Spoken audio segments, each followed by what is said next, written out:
Welcome to another safety class, and today we're going to talk about Subpart K, which is electrical work. Remember that one of the four areas of focus for OSHA right now, which are the focus 4, includes electrocution, which is the result of misuse of electrical appliances or electrical current. So today we're going to learn about what are the dangers and the hazards associated with electricity and how to protect against these different hazards.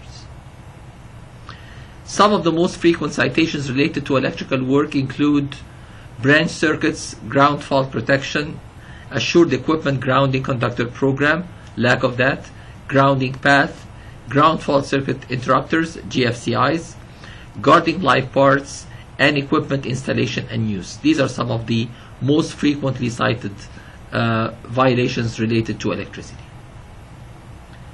What are the dangers of electricity? Basically, 5 people die every week out of electrocution.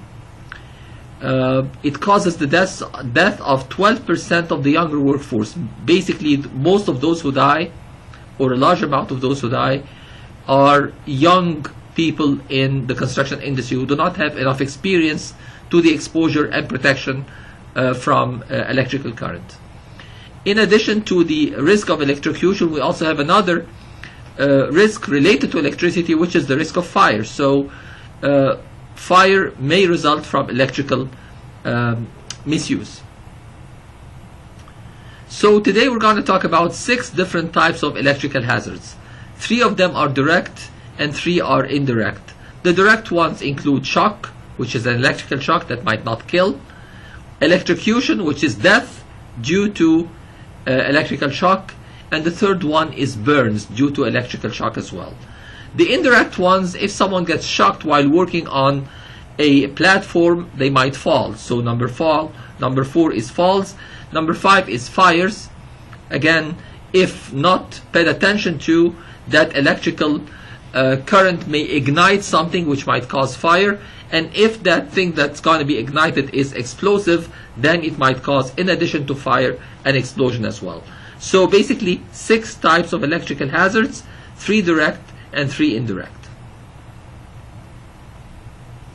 When does an electrical shock happen? It happens when the current flows through the body. An electrical shock is received when electrical current passes through the body, and when you are in the loop, when the person that's being shocked is in the loop. So you will get an electrical shock if a part of your body completes the electrical circuit by touching a live wire or an electrical ground, or touching a live wire and another wire at a different voltage.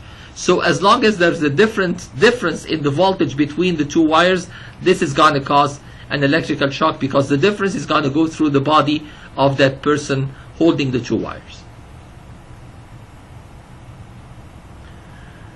So it shows here, for example, this is the source of electricity, and then you're standing on another metal, for example, which is conducts electricity. So the circuit is closed through your body, and that's where the shock happens. The severity of the shock depends on the path of the current through the body, the amount of current or the intensity of the current flowing through the body, and that's going to be measured in amperes or amps, and the duration of the shocking current through the body. Of course, the longer the exposure, the more severe the injury is going to be. Low voltage does not mean low hazard, and that's a misconception, because people think, oh, it's low voltage, so there's no risk there. There is still a risk, because again, when we see the amount that can cause a shock or even electrocution, you're going to find that it's not that big anyway. Currents above 10 milliamperes. We mentioned that the current intensity is going to be measured in amps or amperes. A milliampere is 1/1000 of an ampere. So currents above 10 milliamperes can paralyze or freeze muscles, and that would be a relatively light shock. Currents more than 75 milliamperes can cause a rapid, ineffective heartbeat, and that will occur in a few minutes unless a defibrillator is used. So this is almost killing. 75 milliamperes. 75 milliamperes is not much current. A small power drill uses 30 times as much. You can imagine, just the power drill uses 30 times the amount that can lead to killing a person. So 1 milliampere, as it shows here at the bottom, is 1 over 1000 of an ampere. Remember these numbers, by the way. The 10, the 75. Now, to give you an idea about when would you feel the shock. 3 milliamperes, we were talking about 10 and we're talking about 75. 3 milliamperes would cause a painful shock. And if that person, as we said before, is standing on a platform, that jolt might make them fall, so adding another injury which is going to result from fall. 10 milliamperes plus are going to cause muscle contraction, so you won't be able to let go. If you're holding that wire, you won't be able to let go. 30 milliamperes are going to cause lung paralysis, which is usually reversible and temporary. 50 milliampere might cause ventricular fibrillation, which might cause heart arrest. 10 milliamperes to 4 amperes, certain fatal ventricular fibrillation, which is not going to be reversible through a defibrillator. And over 4 milliamperes in addition to that, that's going to be severe burns and heart paralysis. So as you can see, it's really dangerous if you don't know what you're dealing with. The burns are the most common, and they are related to shocks, and they come from touching wires, touching electrical wiring or equipment that is improperly used or maintained. The hands, usually, which is the part of the body that touches this equipment or this wire, is going to be getting it, and it may be very severe injury depending again on the intensity of the current, the exposure, the time of exposure, the length of the time, and so on and so forth. So it needs immediate attention to try at least to minimize the long-term effects of that burn. Falls, as we just mentioned, is an indirect injury. Electric shock can cause indirect injuries. It can cause death if the fall is from a high level and there's no fall protection system.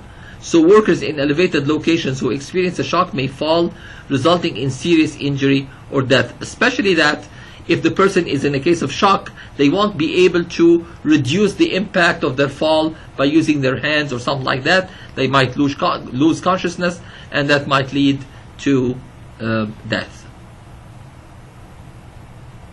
Fire as the second indirect hazard, most commonly caused by current flowing through high resistance due to faulty wiring, igniting insulation and or other material. Something that you might remember from your physics classes, energy can change its form, which means we have the electrical current, which is electrical energy, and if there's very high resistance, as in a heater for example, what happens is that this electrical energy is converted into thermal energy or heat. So in this case, if the current keeps flowing through high resistance, it's going to cause that high resisting material to heat up, and that might cause a fire. Heat created from high currents flowing through a wire. This is analogous to two objects being rubbed together very fast. Heat is generated through that friction. At full speed, the skin of a jet, for example, is around 600 degrees Fahrenheit. That shows you just the effect of friction, even flowing through air. The heat of friction, to maintain continuity of flow, as the diameter of a pipe decreases, the velocity of the fluid must increase, and the heat of friction increases as well. So think about it this way: the electrical wire or conductor, think about it as a pipe where there's a fluid flowing through it. If you narrow the cross section of the pipe, what's going to happen? The speed is going to increase. So I think that that's the Bernoulli effect or something like that. So likewise with wires, when a wire decreases in cross-sectional area due to damage, current must increase through that portion of the wire, and heat increases possibility to the point that surrounding materials are set on fire. If there's a pinch in a wire, for example, due to a sharp edge or a corner, or being squeezed by a door jamb or something like that, what's going to happen is reduction in the cross section of the wire, and the intensity of the heat is going to increase. The heat is going to increase, which might melt the insulation shield and start the fire. The third indirect hazard is explosions, which can be caused when electricity provides the ignition source or arc jumping through an air or fuel mixture in the atmosphere. So in fact, the arcing effect can happen without direct connection, without directly touching. So it can happen through the air. The air itself, in this case, is going to act as the conductor.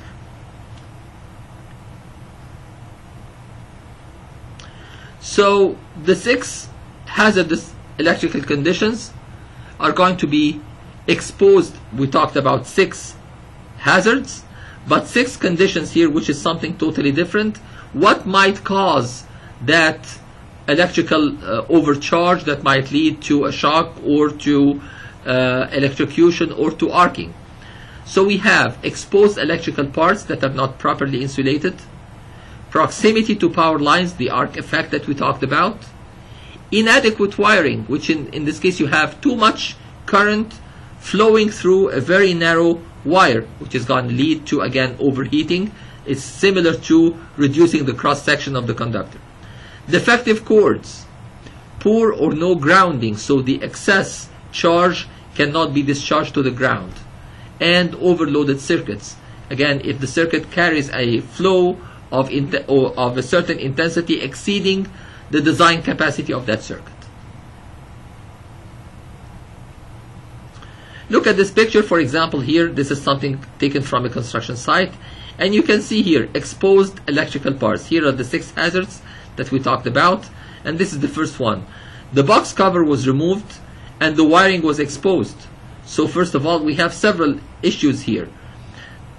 Even the connection between different wires is not done properly, so that can lead definitely to electrocution or to at least shocks. So if you have a junction box, you should use either covers or guards or barriers. So you have to guard the live parts, the parts that receive current of electric equipment operating at 50 volts or more, against accidental contact. Obviously here the connections are not done properly and there's no proper insulation.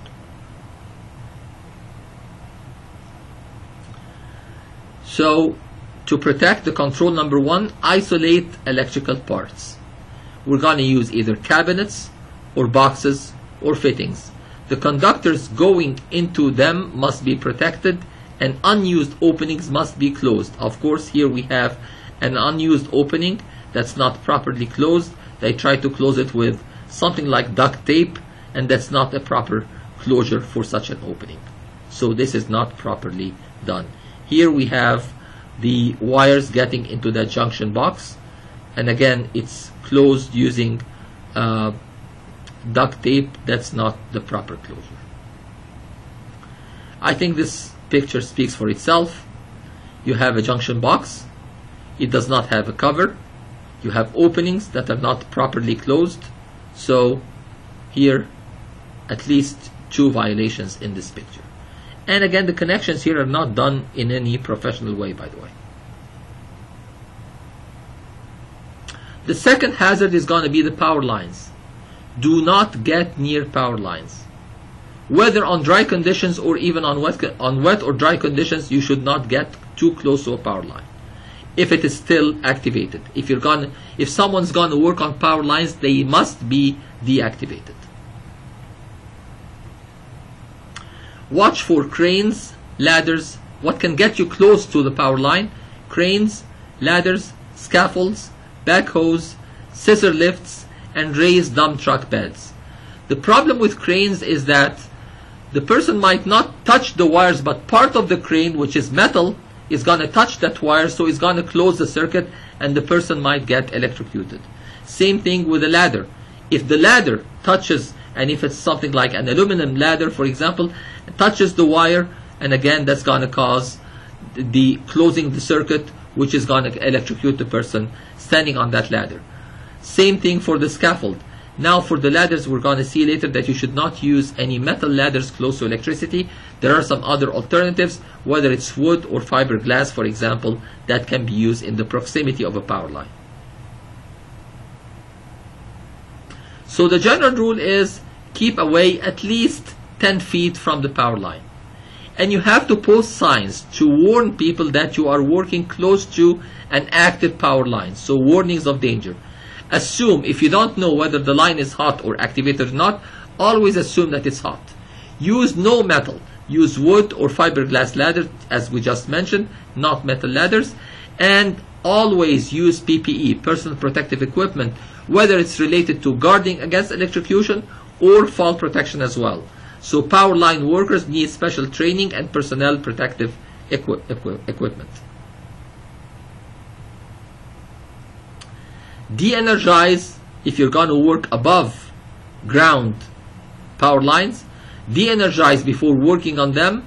Lock out and tag out, or power provider to de-energize. So either you lock out that power line, or you call the provider to deactivate it or de-energize it, or guard or insulate the lines if you're going to need to work close to them while they are still active. Some electrical workers need to do that while the lines are active, so make sure that you guard or insulate the lines so you do not get in direct contact with them.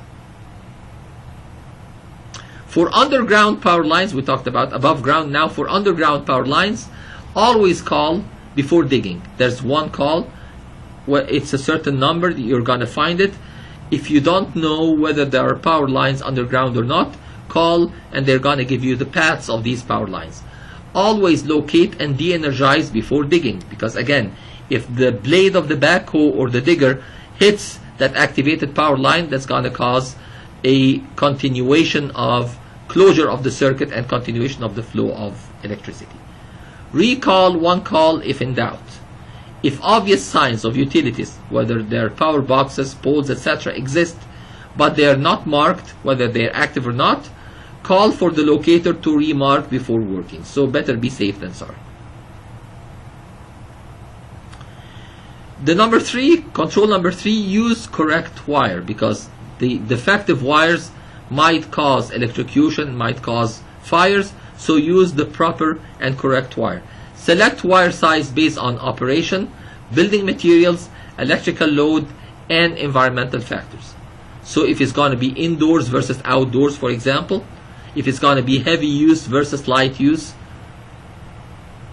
Use fixed cords, not flexible cords, because again, that's going to reduce the possibility of dislocation and reduce the possibility of tripping along these flexible cords.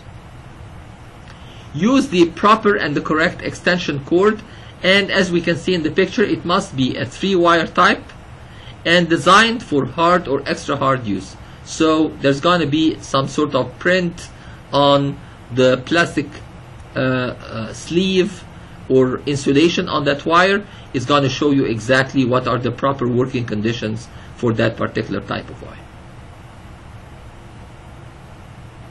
In case you're going to be using temporary wiring, temporary lighting is temporary. So on a construction site, during construction, before the permanent electrical fixtures are connected, if you're going to use temporary lighting, know that it's temporary and disconnect it after use. So remove it immediately upon completion of construction. Protect temporary lighting from breakage. So again, if you're going to be using equipment, ladders or studs, for example, transporting them, or pipes or whatever, which might hit a light bulb and cause it to break and shatter, use bulb guards to protect them from this impact. Don't hang temporary lights by wires unless designed for this use. So use the proper fixtures to hang the temporary lights. Again, talking about temporary wiring, you must have breaker protection. All branch circuits must come from panel board and have breaker protection, so in case of an overload, that breaker is gonna disconnect automatically.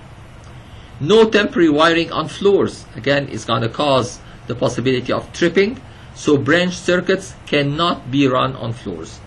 Wall outlets must have covers. If you're gonna have a wall outlet, even for temporary wiring, you must have a cover for that wall outlet. Protect conductors entering boxes, etc. from abrasion, especially if you're going to have a sharp edge in the box. Make sure that you have a smooth protection to prevent the abrasion and the cutting of the insulation or the pinching of the cross section of the wire. Close unused openings in junction boxes, as we have seen in the picture, which was not done properly, but now we know that you must have these plugs that are exactly the size of the opening and that would close it properly. If you're going to be working outdoors or in wet locations, you must have weatherproof enclosures that are going to be waterproof basically. Protect hardware from water. Water and electricity are a very bad combination, so we're going to try to protect any hardware or any equipment, electrical equipment that we're working with, from contact with water. So we're going to make that protection through cabinets, boxes, switches, circuit breakers, etc. Here we have, for example, a cord that's going through a door opening, and if that door closes, what's going to happen is going to squeeze that cord, pinch it, and cause it basically to break the insulation, which is going to be a hazard, as we just discussed. So the causes of damage include aging, which is natural wear and tear if that cord has been used for a long time, edges of doors and windows, staples for fastening if you're going to attach it to a wall, abrasion from adjacent materials, whether it's a junction box that has a sharp edge, and impact from activity in the area. If something drops on that cord, it might cause that tear into the insulation cover. So insulate live wires, check before use, use 3-wire type cords only that are going to have a grounding wire, hard duty cords only, use only cords marked for hard or extra hard usage, as we have seen in the print on the wire itself, and provide strain relief. Strain relief, if you have here, for example, this connection has a strain relief. This widened part here is called a strain relief. So again, if you pull from here, it's not going to cause any damage to the wire.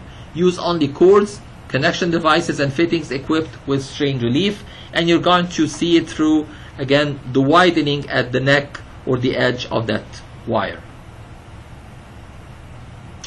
Don't pull on cords. If you want to disconnect it from a power supply, don't just pull the cord, but remove it properly by pulling from the plug itself. Remove cords by pulling on the plugs, not the cords, and use only hard service rated cords. Cords not marked for hard or extra hard use should not be used, or which have been modified must be taken out of service immediately because they cause a source of hazard. Again, we have some repetition here. If you're going to use extension cords, they have to be 3-wire type, hard duty or extra hard duty. Protect them from damage, again, from any of the reasons that we have mentioned on the previous slides. No pinch points. Make sure that there's no narrowing in the cross section of that wire. No nails, staples, etc. So if you're going to suspend them or you're going to attach them to a wall, use something other than a nail or a staple through the wire itself.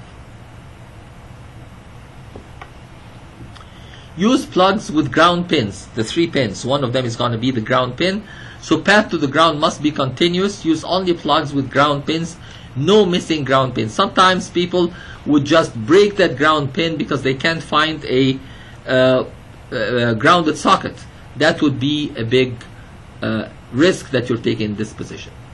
No reversing polarity. No grounded conductor can be attached to any terminal reversing its designated polarity. And it must have general disconnect, which is something like a main breaker must have a disconnect that allows all conductors to be disconnected from service entrance. So a master circuit breaker that can disconnect the whole area.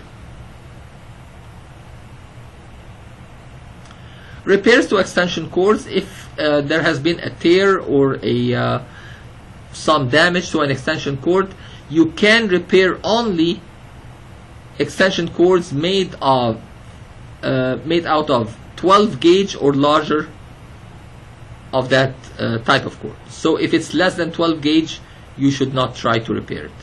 Repairs must maintain the insulation, so the splices, by connecting, for example, or lengthening, must maintain outer sheath insulation properties, so no electrical tape. The electrical tape by itself is not going to be enough insulation, and strain relief must be provided. That's going to extend the service life of such a cord.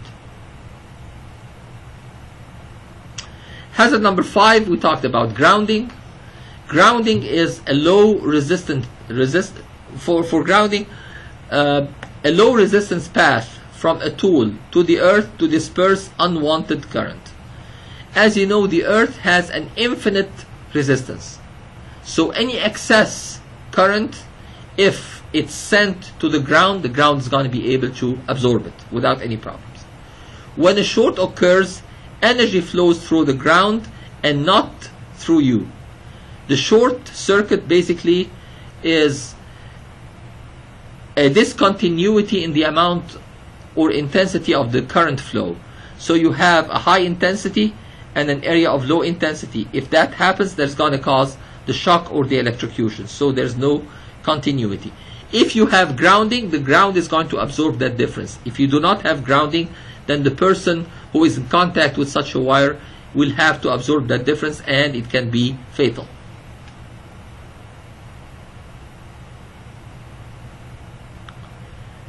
This picture, for example, shows an improper connection. Of course, there's no strain relief, for example. The wire is not properly connected.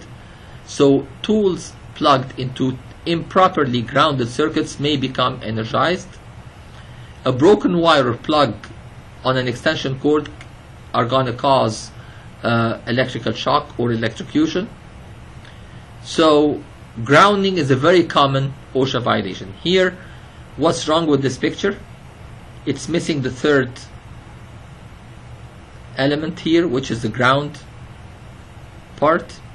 It has strain relief, which is good, but again, the grounding wire has been removed or broken.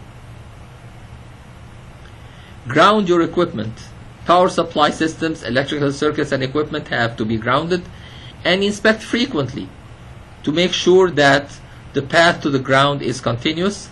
Inspect before each use to make sure that the equipment is in a proper working condition, and don't remove the ground prongs. Again, the problem here in this picture that the ground prong has been removed. Never do that. The last one is overloading circuits. The hazards result from too many devices plugged in to one circuit, causing heated wires and possibly a fire. If you do not have a proper circuit breaker which can alert you in case of overloading, if you have the proper circuit breaker, it's going to trip first and disable that circuit, so everyone's going to be safe. If you do not have that circuit breaker, then the current is going to keep flowing, which is going to cause that heating and may lead to fires. Using damaged tools without the proper insulation may cause the overheating. And know, in case you don't have any overcurrent protection, that can cause the overloading of circuits. So if you don't have any fuses, circuit breakers, or GFCIs, as we're going to see in the next few slides. So here, for example, it doesn't appear that we have any of the above. The hazards are going to result from melting the wire insulation, because again, there's too much heat flowing through the current due to the resistance, which is going to melt the insulation. This situation can cause arcing and a fire in the area where the overload exists, even inside a wall. That's very dangerous. The electrical circuit protective devices, predominantly the circuit breakers, they automatically open the circuit if unsafe current is detected. They shut off the electricity. So for example, the fuse is going to melt. The fuse is a thin wire of a certain material that's easy to melt if heated too much. You have these at home, you have these in your car, for example. One of the very common mistakes, each one of these fuses is rated for a certain current intensity. If you replace a defective fuse with one that has a higher current intensity, that's very dangerous, because again, it's going to allow for more current to flow, causing the hazard to occur. The circuit breakers are going to trip. The circuit breakers are reversible, so if it trips, you can reconnect it again. And the GFCIs are going to isolate the load. These are all protections to your circuits. The GFCIs protect you from shock. You can see the GFCIs in your bathroom, for example. You're going to find this. This is a ground fault circuit interrupter, which is the GFCI, and it has a reset button. So again, when it feels there's a drop in the current or a discontinuity in the intensity of the current, is going to trip and stop that circuit immediately. So it detects current drop between the black and white wires. The GFCIs cut the electricity off in 1/40th of a second if a ground fault is detected. So if it detects that there's a difference in the intensity and the ground cannot take that, it's going to cut off the current in 1/40th of a second, very quick. Use GFCIs on all 120 volt single phase 15 and 20 ampere receptacles, or have an assured equipment grounding conductor program. Now this is a portable GFCI. Here it connects to the socket and here it connects to the device, and it has a movable GFCI here for temporary use. This one is permanent. It's going to be located in the wall. Again, GFCIs are designed to cut off a flow of electricity if a current leakage is detected in an electrical circuit, and designed to trip at 4 to 6 milliamps, relatively low current, which is still at the painful shock level, but at least it's less than the lethal. For temporary power, GFCIs or assured equipment grounding conductor program are required for all temporary power during construction, like the yellow one that we just saw. GFCIs are required on temporary 120, 50 volts, 15 to 20 ampere outlets, and GFCIs are not required on permanent power unless the tool is used with an extension cord. In this case, you're going to need a GFCI.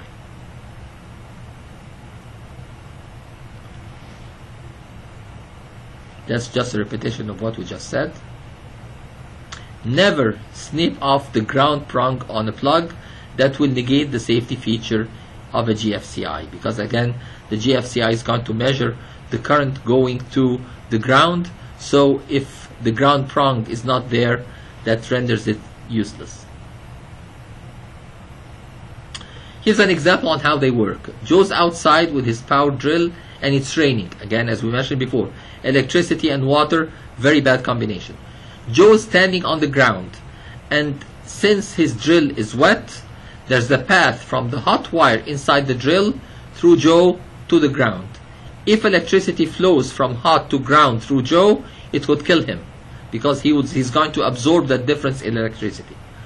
The GFCI senses the current flowing through Joe, because not all of the current is flowing from hot to neutral as expected. Some of it is flowing through Joe to ground. There's a current leak, and as soon as the GFCI senses that, it trips the circuit again between 1/30th and 1/40th of a second and cuts off electricity. Joe is going to be safe.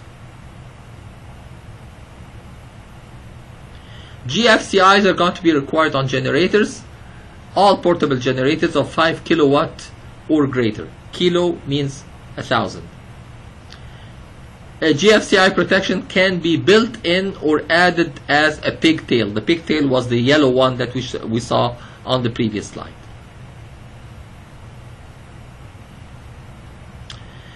Assured Equipment Grounding Program, or AEGP, is a specific written procedures adopted by the employer. If you cannot use the GFCI, then you must have an AEGP. All cord sets, receptacles, and any equipment connected by cord shall be inspected before each day use. That's part of the Assured Equipment Grounding Program. And this is a written program that must be kept on site. The OSHA inspector is going to inquire about it and is going to check it. And it has to be implemented by a competent person in electricity. It covers equipment connected by plug and cord, all cords, plugs, and receptacles that are not part of the building or the structure, the temporary ones, and any power tool. Before first use, you're going to test, and you're going to test at least every 3 months, and after service if any repair or maintenance has been done, and after possible damage, if it has been hit, for example, by something and you replace it or repaired it, then you're going to inspect it and test it again.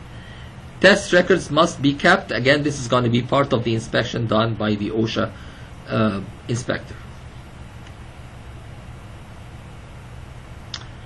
The electrical equipment must be inspected before installation and to make sure that it's suitable for the intended use. Use per the manufacturer's instructions, which are going to be listed in the manual, labeled on the equipment itself, and certified equipment to be used per manufacturer's instructions. Label all the breakers. All circuit breakers must be labeled with the capacity that they can carry. Now, access to 50 plus volts must be controlled either by restricted areas or by a physical location. Restricted area means it's going to be accessible only by qualified or authorized persons. So basically you're going to have a locker or a room or an enclosure or a partition or something like that, and only allowed personnel are going to be able to access it. Or by physical location, by elevating it 8 feet or above the floor of working surface, so no one is going to bump into it by accident. Electrical equipment as well must be protected. Enclosures or guards must be used where electrical equipment is exposed to physical damage. Electrical rooms must be marked. The entrances to electrical rooms containing exposed live parts must be marked with warning signs forbidding entrance by unqualified personnel. If you're going to do some splicing of the conductors, must use splicing devices designed for that purpose, like wire nuts, or by brazing, welding, or soldering to make sure that there's a good connection between the two wires being spliced. Manufacturer's information must be legible. If there's going to be a stamp on the wire or something like that designating its capacity, this must remain easily legible on that wire. So electrical equipment must not be used unless the manufacturer's name, trademark, and other markings giving voltage, current, wattage, etc. are legible. Again, as a means of protection. If you're going to have an electrical equipment enclosure for 600 volts or less, these working spaces cannot be used for storage. They're going to be primarily only for electrical equipment. So they're not used for storage, they're not used for partial occupancy. They must have access and elbow room, allowing for people who are going to make any maintenance or repair or connections to work inside. Sufficient access and working space must be provided and maintained around all electrical equipment, and workspace clearances are going to be according to table K1 in your code book. 3 square feet in front of the electrical equipment in the direction of access to the live parts. That's the minimum that must be available. You must lock out and tag out controls on equipment during service and repair with clear identification that this equipment is defective and it needs maintenance or repair. To prevent energizing circuits or equipment that are de-energized must be locked and tagged to prevent unauthorized re-energizing at any point. So here, for example, we have a lockout. Basically, you turned it off, and you have a lock that is going to disable you from reactivating it unless you have the key to that lock. So apply locks to power source after de-energizing. Tag deactivated controls. Tag de-energized equipment and circuits at all points when they can be energized, just to make sure that no one energizes them by mistake. And the tags must identify the equipment or the circuits being worked on.